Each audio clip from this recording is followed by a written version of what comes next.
Thank you all so very much for joining us this evening. We wanted to start this construction town hall with really stating our commitment. We are committed to moving swiftly to deliver safe, state-of-the-art, and sustainable learning environments for our students, teachers, and communities.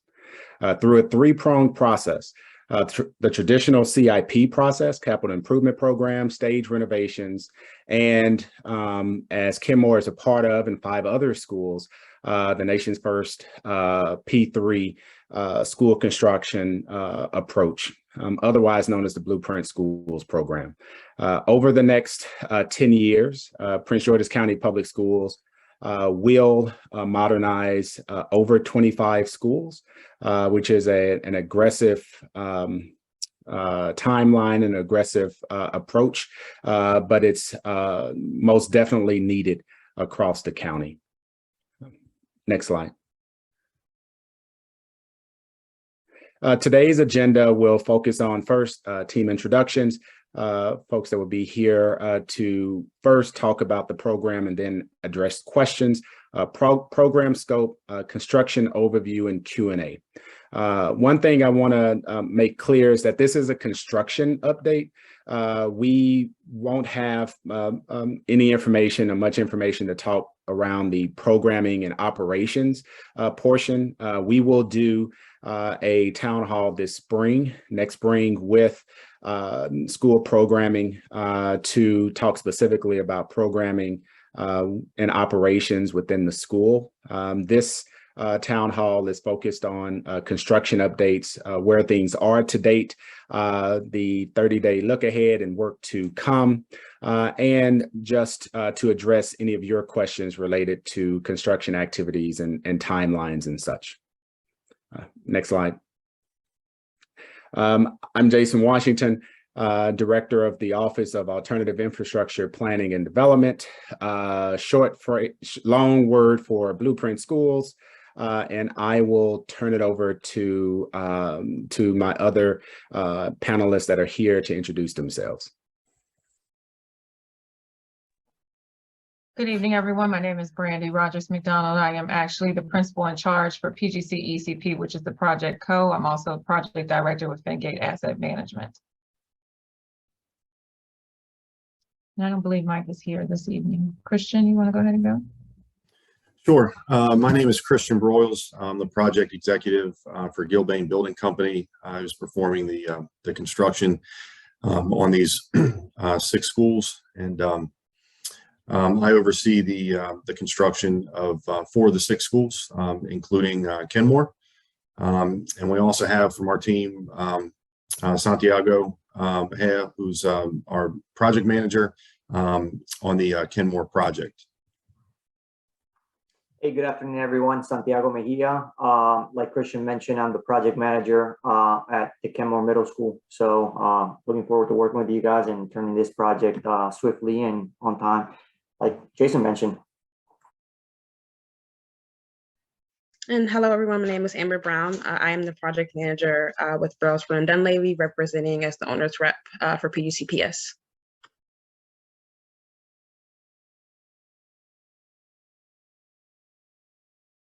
On mute there. A little bit about the project scope. We are currently, as everyone is aware, in construction. The square footage of the school will be over 144,000 square feet, with an occupancy of 1,200 students at maximum capacity. It is being built on the adjoining lot with current Kenmoor Middle School that will still post-construction. Kenmoor, the existing current Kenmoor Middle School, will become swing space for the school district. So it will be it will stay on the campus as we go forward. Next slide. And I can turn this over to Christian and Santiago just to kind of give us a rundown on where things are up to project readiness. Great.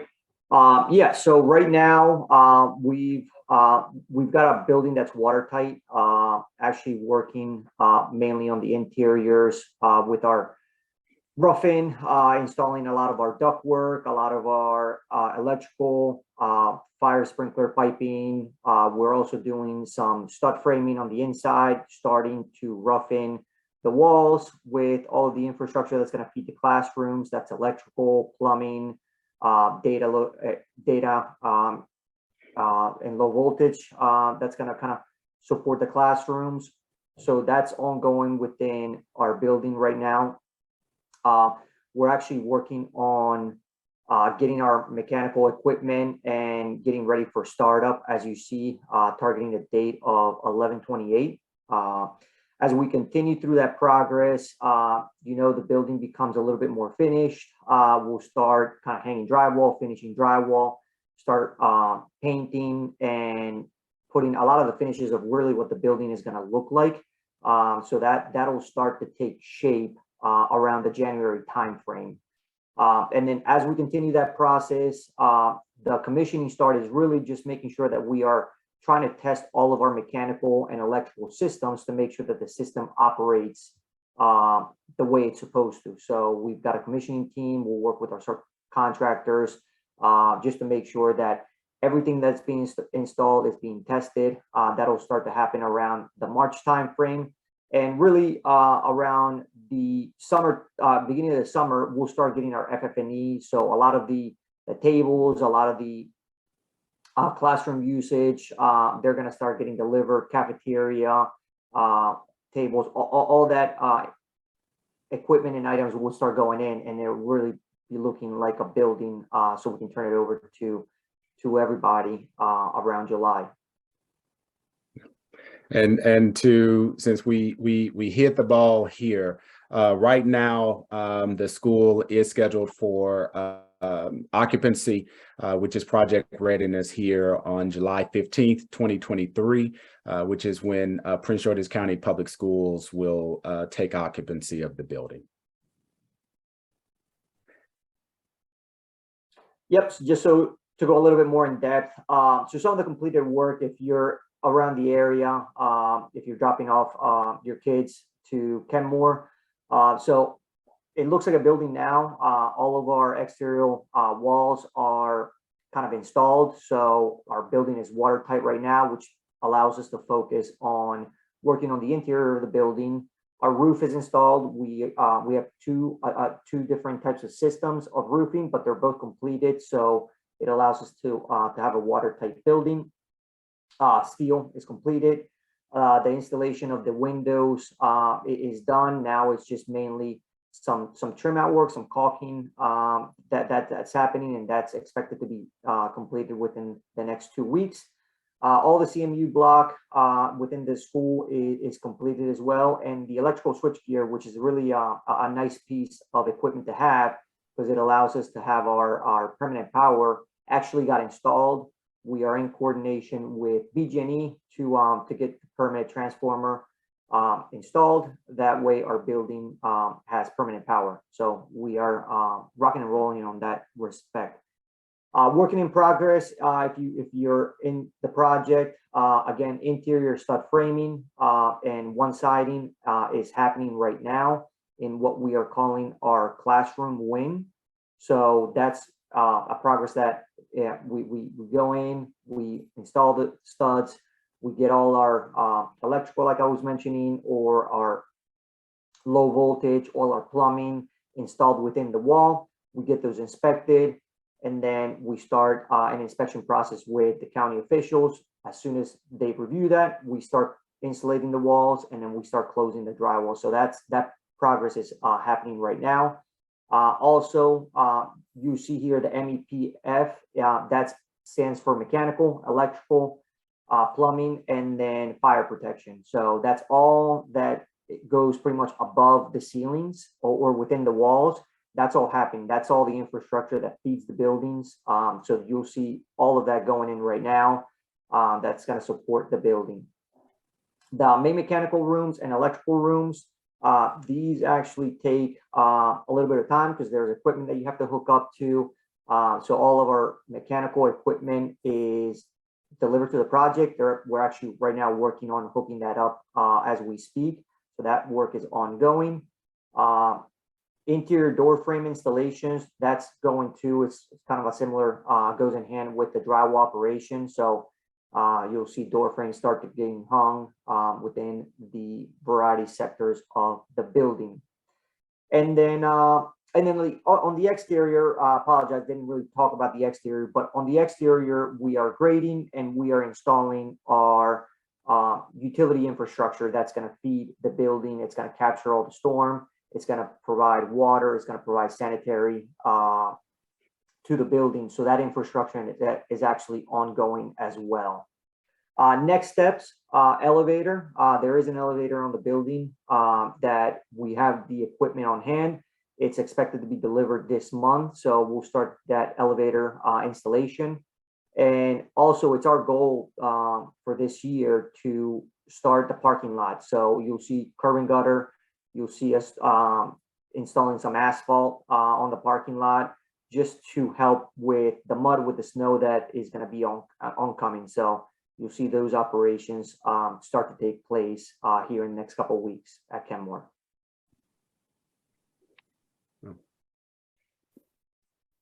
So here you can see a couple pictures. Obviously, on the left-hand side, it's our building facade. It's an insulated metal panel that's been installed, again, all the way around the building. And then on the left-hand side, it's one of the bioretention ponds that collects storm water to make sure that we contain it within the site and it doesn't go out. So we do have a perimeter silt fence all the way around to control our sediment and erosion control. This sediment pond also helps to make sure that a lot of the runoff water that we get, because it's a big site, gets collected here and it's not going into outside of our LODs and outside into streams. On the right-hand side, this is what we're calling our south side. We have installation of sanitary lines that go from the cafeteria into a grease interceptor. So this is the grease interceptor line that is that you're seeing right now. We go to the next slide. And then here, again, like I mentioned, this is our in-wall process. So you'll see here the stud framings, the door frames being installed, blocking for things such as your marker boards, your lockers, things that are going to get drilled into the walls. We put blocking in there just to make sure that there is, it's a sturdy grab and it's not, so that's the reason we put blocking. And then insulation, want to make sure the classrooms are as soundproof as possible. So there's an SDC rating for each classroom. So the installation helps with that. So you see that, and that's kind of what we do. We'll start first. We do our roughing inspection with the county officials, and then they'll come again once the installation is installed. And then at that point, when they inspect it, we are able to start closing in our walls and then working on finishing drywall to start prepping for the next stage, which is the finishing of the buildings. On the right-hand picture, you'll see our gym area. This is actually a photo from a couple of weeks ago, but we've actually got some ductwork going on here. This is our CMU walls. Again, it's a space that's going to be more used. There's going to be basketball. There's going to be a lot of different sports. So you see the CMU walls in there, high ceilings, and come beginning of the year, we'll start installing our gym equipment, which will be the basketballs, the volleyball, the lighting, and acoustical panel. So this is a space that's currently being worked on as we speak too. On the left-hand side, again, our stairs are going in. Very important just to get workers in and out of the building and access to the first and second floor. Also allows us to have a safe job site. It's much better to have permanent staircases than temporary. So we have our all of our stairs installed. And on the right-hand side, you see part of the MEPF roughing. In this case, you see ductwork being installed, ductwork being insulated. You see sprinkler lines. So this is going to be in the media center. So you can visualize, this is a large building. So you can imagine the large size ductwork that's needed to support the space to make sure it's comfortable for the students, for the faculty that are going to operate the building. So that is ongoing as we speak as well.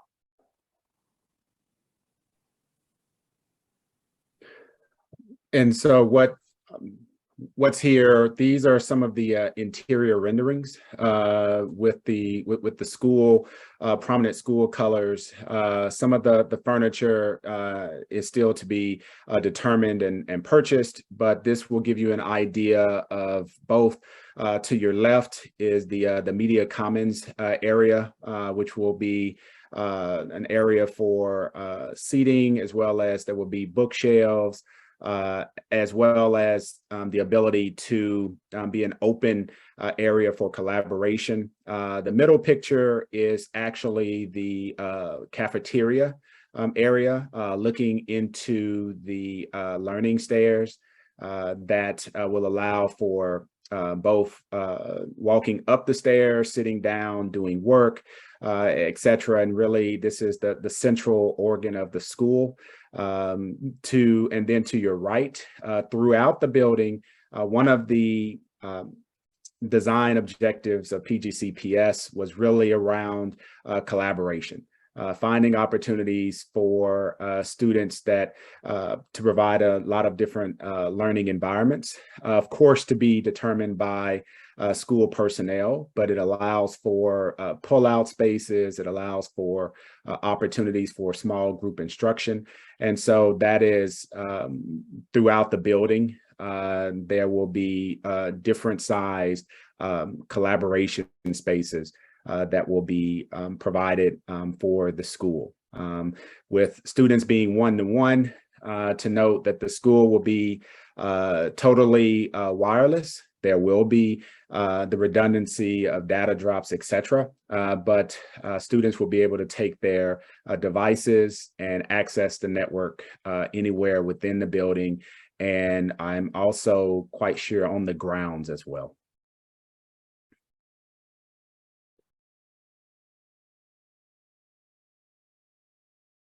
And so, Santiago, I don't know if you want to talk about just some upcoming work, but one of the big things that will be taking place is we will, and Gilbane will need to take over the playground and the field in order to install outdoor basketball courts. The work will begin next month. That will include some LOD, limit of disturbance fencing, to prevent students and others from walking into that site. But then additionally, as was mentioned earlier, there will be underground site utilities work still going on. Site grading for the parking lot that Santiago mentioned earlier, and then also the basketball court surface install is anticipated to be done by the end of the year. Yeah. Thank you, Jason. Yep. So this is sort of a area that's being shared by the school right now. So we do want to take this over so we can install and get this work completed as quickly as possible. And there is some underground utilities, which again, we have the contractor on site right now, so we want to keep them going. So that's why we're anticipating taking over this space in November, so we can start that work and don't have to get them to demobilize and then bring them back. The other aspect is we are going to have to, so I mentioned a little bit on the infrastructure utilities and underground utilities that feed that building. So right now with PG&E, all of the underground duct bank is installed. But one of the things that we're getting ready for the winter is we're going to have to install a gas line, and that gas line is tied into the main, which is by the loading dock. So we are going to have to do a trenching. So we're going to need to coordinate. We're actually currently coordinating with the school, just doing that trenching. It's a small 1 foot by 2. It's a small 2 foot trench that connects to the existing gas line, but it's not going to be a disruption to the school. We'll be able to plate it. So once we make the connection, we'll get out of there. and the school will be able to have that space back ready for it.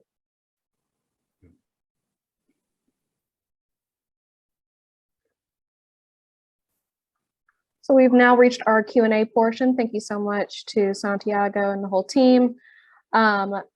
Please note, as Jason mentioned, we'll only be addressing construction updates and logistics questions, including anything about the site and future use. Any programming or operational questions on the school will be addressed in the spring, as Jason stated. So far we have 2 questions. As I mentioned, please, if you have any questions, post them in the Q&A box and I will be reading them to the team.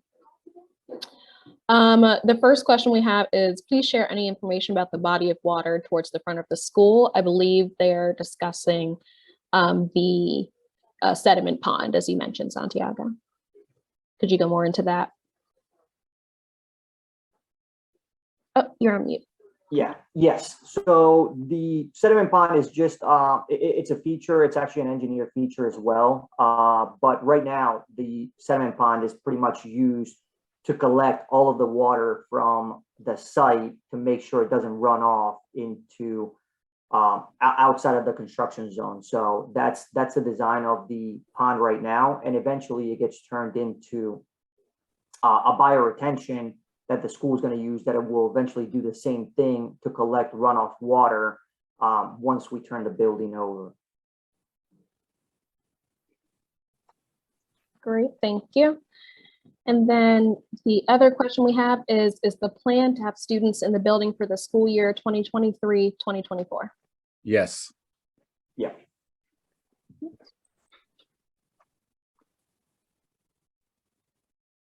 So far, those were the only 2 questions. Again, if you have any questions, please post them in the Q&A portion at the bottom of your screen.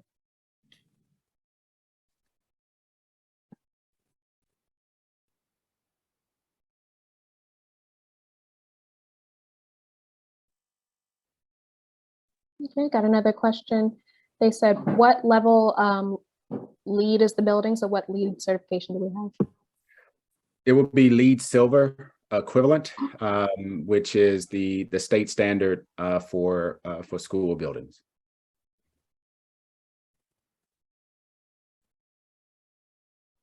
Where will this video be posted to rewatch? We'll be posting it on the Blueprint Schools website, which you can find at PGCPS blueprintschools.com. And there you will go to the Kenmoor project page under the schools tab.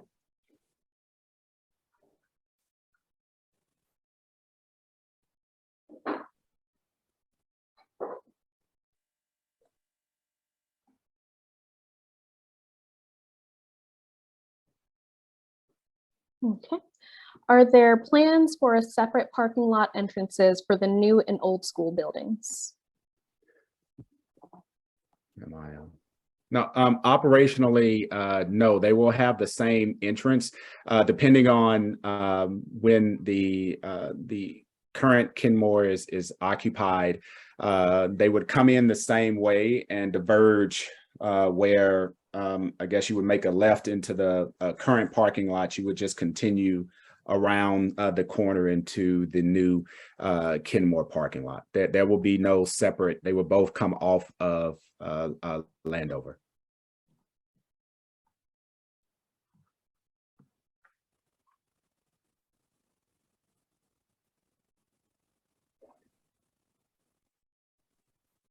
Any additional questions?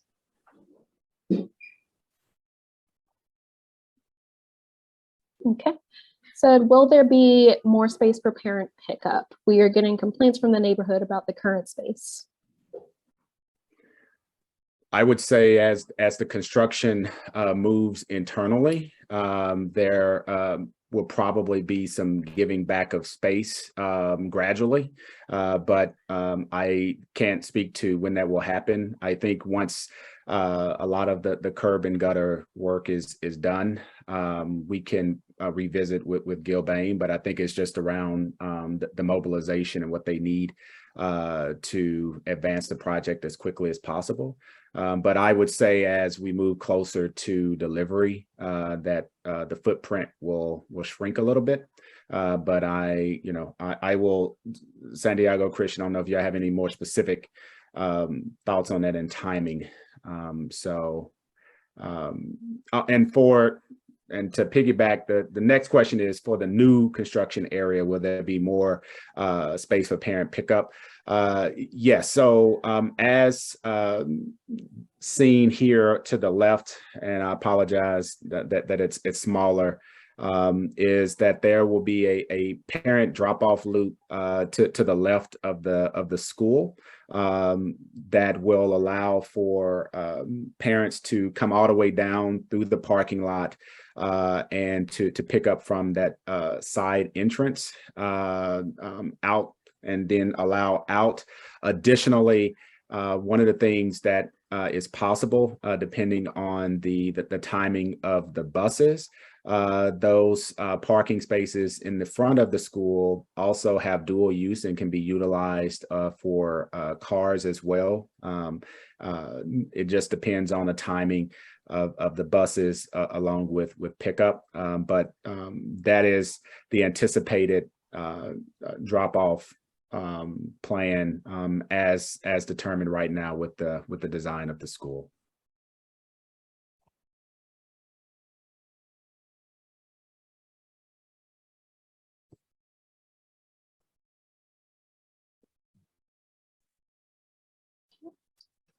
Any additional questions? Please post them in the chat. One thing I do want to mention that's not depicted here on the pictures is that we have went in and due to guidance from leadership, Dr. Golson, we are adding additional perimeter fencing around like the multi-purpose field where currently there is wooded area. We want to do from a site security standpoint to direct all visitors from however they enter the site to where they are pushed to the sight lines of all security cameras that will be installed on the building, as well as to the front vestibule.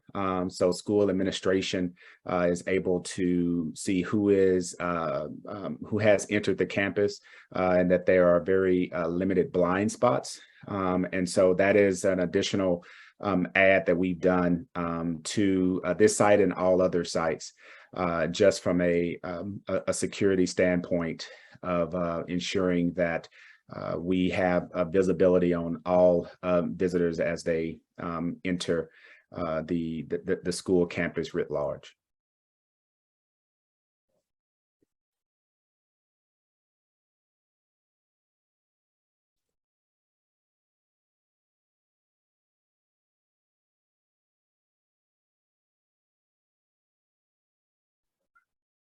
As of right now, there are no further questions.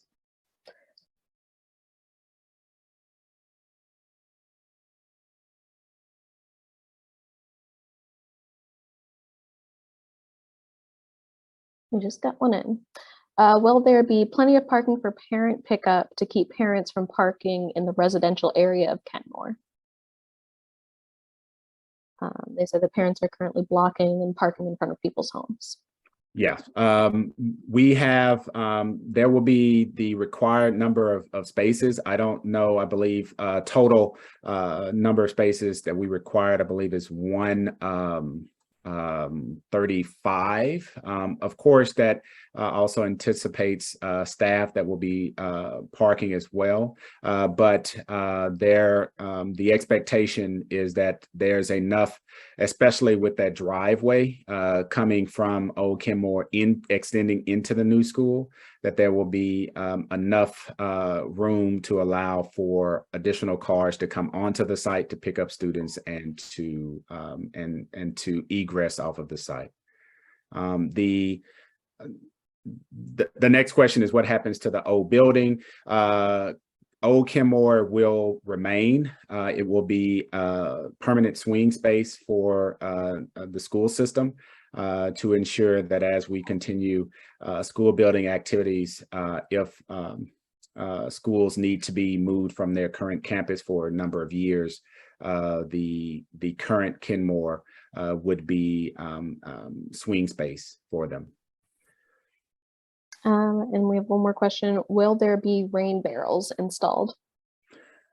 Currently, there are no rain barrels as part of the plan. That's definitely something that can be looked at by the school. What is there is a drainage, stormwater management drainage system that Santiago mentioned earlier that will be on site to allow for the capturing, because it's a requirement of stormwater management of the site. And so there will be other systems and other underground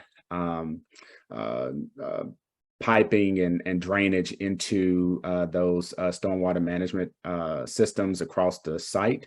But right now they don't anticipate, they are not anticipating rain barrels as being part of the stormwater management system.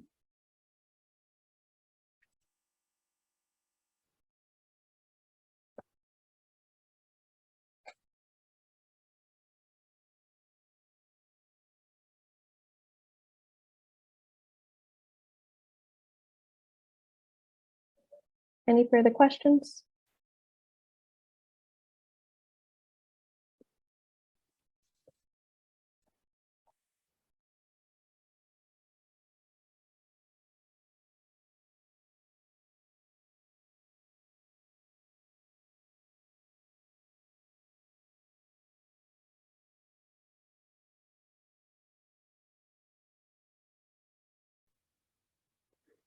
Well, that long pregnant pause of silence.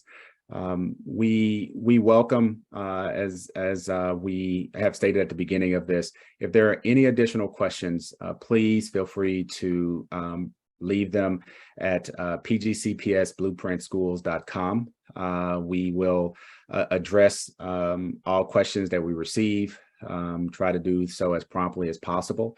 Additionally, we appreciate the support and the collaboration and that we received from Principal Turner and her team. They have been extremely great advocates for New Kenmoor and ensuring that we have what we need to ensure that the school is delivered on time. And so we are thankful for that support. But as we go forward, if there are any additional questions, anything that concerns that require answers, please feel free to reach out through the page. As Brittany said earlier, we answer all questions and they'll be there for everyone to see once we've addressed those questions. And so I thank everyone for taking the time. We appreciate it. And I thank Santiago, Christian, and Brandy and others for joining to